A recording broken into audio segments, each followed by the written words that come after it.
So the name of the boat, did you see it? The name of the boat, the letters underneath it. This one is not mine, and the number is not mine. So they cannot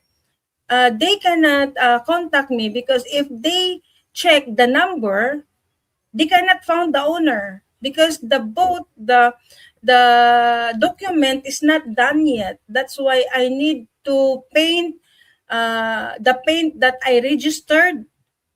This boat is already registered, but the it is not repainted yet. So when they found this boat, to find the owner, they cannot trace the owner unless they were going to the registry office to know the boat. The Coast Guard cannot know the boat. So they cannot inform me if there's something, like what I said earlier, the events, because the number is changed already. This number is not registered already. It's stopped because there's a new owner.